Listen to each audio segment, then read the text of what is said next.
تمہارے لیے کوئی گناہ نہیں ہے اگر تم اللہ کی رحمت تلاش کرتے ہوئے حج کے دنوں میں بھی کاروبار کرنا چاہو. یہ ایک ایسی رعایت ہے جس کے بارے میں صرف ایک لائن آپ کے سامنے رکھنا چاہتا ہوں. کاروبار کے لیے حج نہیں ہوگا, حج کے لیے کاروبار ہو سکتا ہے. حج کے دوران ڈیورنگ دی پلگرمیج یہ لفظ آئے ہیں, کاروبار کیا جا سکتا ہے. اب اس کو میں ملا کے کاروبار کے بارے میں سورہ جمعہ کے ساتھ پڑھنا چاہتا ہوں, جہاں پہ ارشاد ہوا کہ جمعے کی نماز کے خاتمے کے فوراً بعد جو خطبہ سننے کے لیے بیٹھے ہوئے تھے, جو نماز پڑھنے کے لیے بیٹھے ہوئے تھے, ان کو کیا کرنا چاہیے.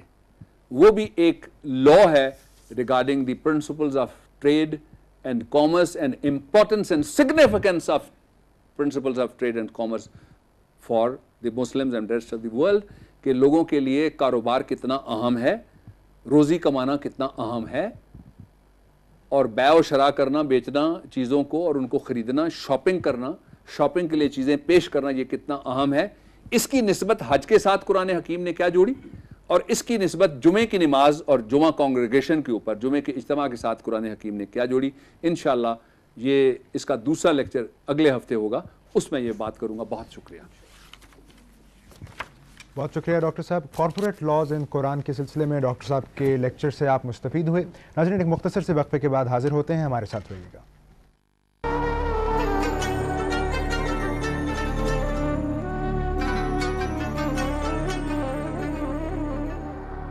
لاز ان قرآن میں آپ کو ایک بار پھر خوش آمدید کہتے ہیں. ناظرین آپ کی تجاویز, آپ کی آراء کا ہمیں انتظار رہتا ہے. آپ ہم سے رابطہ کر سکتے ہیں ہمارے ای میل ایڈریس پر. ہمارا ای میل ایڈریس ہے liq@atv.com.pk. آپ ہم سے بذریعہ خط بھی رابطہ کر سکتے ہیں.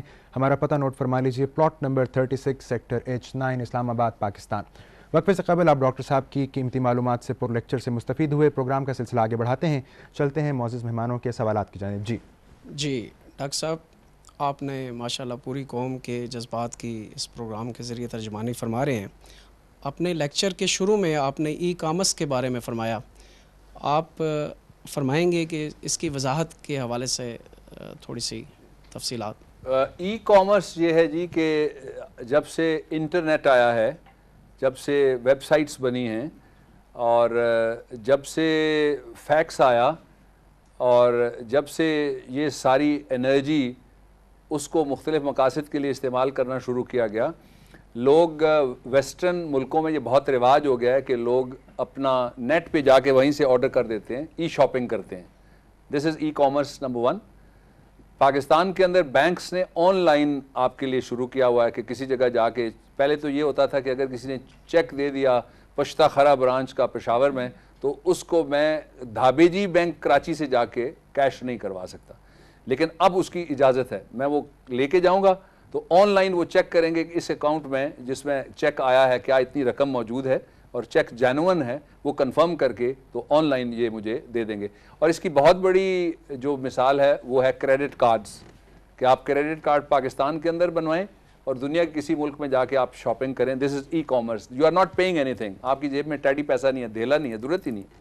تو آپ ویسٹ میں تو اب پیسے رکھنا ایک عجیب سا ہوتا ہے. میں پچھلے سال فیملی کے ساتھ گیا چھٹیاں گزارنے کے لیے کسی جگہ, تو وہاں جب میں نے ان کو پیسے نکال کے دیے تو انہوں نے کہا جی کہ آپ کو تھوڑا بہت ہم جانتے ہیں, ورنہ تو ہمیں انویسٹیگیشن کرنی پڑتی کہ اتنے پیسے لے کے آپ کس لیے گھوم رہے ہیں. حالانکہ وہ کچھ زیادہ نہیں تھے, لیکن وہ وہاں کیش کا کانسیپٹ ہی کوئی نہیں رہا. This is e commerce. I hope it is clear now.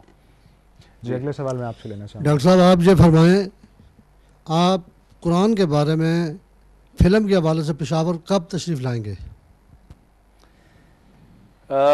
جو فلم آن قرآن ہے, فی الحال میں اس کو یہی نام دے لیتا ہوں. اس کے حوالے سے پشاور میں نے اپنی جو ابتدائی پریس کانفرنس تھی اس میں بھی میں نے گزارش کی تھی کہ میں نے کچھ تفصیلات جا کے پشاور میں بیان کرنی ہے. پشاور سے کافی اس کے بعد رابطے ہوئے ہیں, اور پہلے بھی میں وہاں بڑا فریکوینٹلی جاتا رہتا ہوں. اب میرا انشاءاللہ پروگرام یہ ہے کہ جو یہ اتوار ہے 2 دن بعد, کل جمعرات ہے, پھر جمعہ ہفتہ, اور 2 دن بعد جو اتوار آئے گا, اس اتوار کو وہاں میں پشاور میں غالباً پریس کلب ہوگا, اور اس کی جگہ ہم اناؤنس کر دیں گے. وہاں میں جا رہا ہوں, اور وہاں مجھے کافی ساری بزرگ عورتوں نے, کل چارسدہ سے ایک خاتون تھی, ان کے بھائی آئے ہوئے تھے مجھے ملنے کے لیے, تو انہوں نے مجھے کہا کہ والدین کے حقوق کے بارے میں بات کروں. تو جو قرآن حکیم کے اندر والدین کے حقوق کے اوپر قوانین ہیں ان کا ایک میں پہلے لیکچر وہاں پہ لوگوں کے لیے عرض کروں گا, اور اس کے بعد جو پریس کانفرنس والی بات ہے اس کی طرف ہم جائیں گے انشاءاللہ اسی دن. جی ڈاکٹر صاحب دعا گو ہیں کہ آپ کا سفر بخیر و عافیت گزرے. اگلا سوال میں آپ سے لینا چاہوں گا. ڈاکٹر صاحب یہ فرمائے کہ ربا کی باری کب لازم قرآن میں آئے گی, اور لوگ بینکنگ ٹریڈ کے بارے میں جانتے ہیں. بینکنگ ٹریڈ اور ربا کا مطلب ہے انٹرسٹ, سود. اس پہ ایک علیحدہ میں گفتگو کروں گا, اور اس گفتگو میں اس کی کچھ کانٹروورسیز پیدا ہوئی ہیں. بدقسمتی کے ساتھ ایک لٹیگیشن ہوئی تھی جس میں فیڈرل شریعت کورٹ کا ایک حکم آیا تھا, وہ حکم چلا گیا سپریم کورٹ میں, اس کو اپ ہولڈ کیا گیا, پھر اس میں نظر ثانی کی درخواست جس کو ریویو کہتے ہیں گیا, پھر اس کیس کو واپس بھیج دیا گیا ہے. یہ لٹیگیشن بھی پینڈنگ ہے, لیکن یہ ایک اہم سوال ہے ربا والا, اس کو لازماً آنے والے کسی دن میں انشاءاللہ اس کو ایڈریس کریں گے. ڈاکٹر صاحب وقت چونکہ مختصر ہے, میں چاہوں گا آج کا حاصل گفتگو. عزیز مصر کا دربار لگا ہوا ہے, اور یوسف بے کارواں یعقوب علیہ السلام کے بیٹے اور نبیوں کے بھائی, خود نبی, فروخت ہونے کے لیے کھڑے کیے گئے. آپ کا حسن اتنا خیرہ کن تھا کہ خریداروں کا ہجوم لگا ہوا ہے, اور بڑے بڑے مالدار لوگ یوسف کو خریدنے کے لیے لائن میں لگ گئے. ایک بوڑھی خاتون آتی ہے, آ کے لائن میں لگتی ہے. کسی نے پوچھا مائی کیا لائی ہو؟ یوسف خریدنے کے لیے. اس نے کہا میرے پاس یہ سوت کی ایک اٹی ہے اتنی سی. اس نے کہا اس سے تو یوسف نہیں ملتا. خاتون نے کہا مجھے معلوم ہے, میں اس لیے آئی ہوں کہ کل جب اللہ کے دربار میں حاضر ہوں گی, روز محشر اللہ تعالیٰ کہیں گے جو یوسف کے خریدار تھے وہ ذرا ایک سائڈ پہ ہو جائے, تو میرا نام خریداروں میں آئے گا.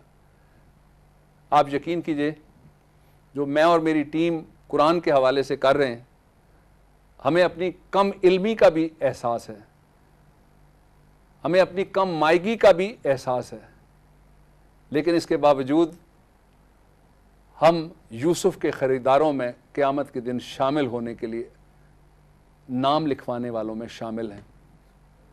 قرآن کھولیے, پڑھیے, سمجھیے, سمجھائیے.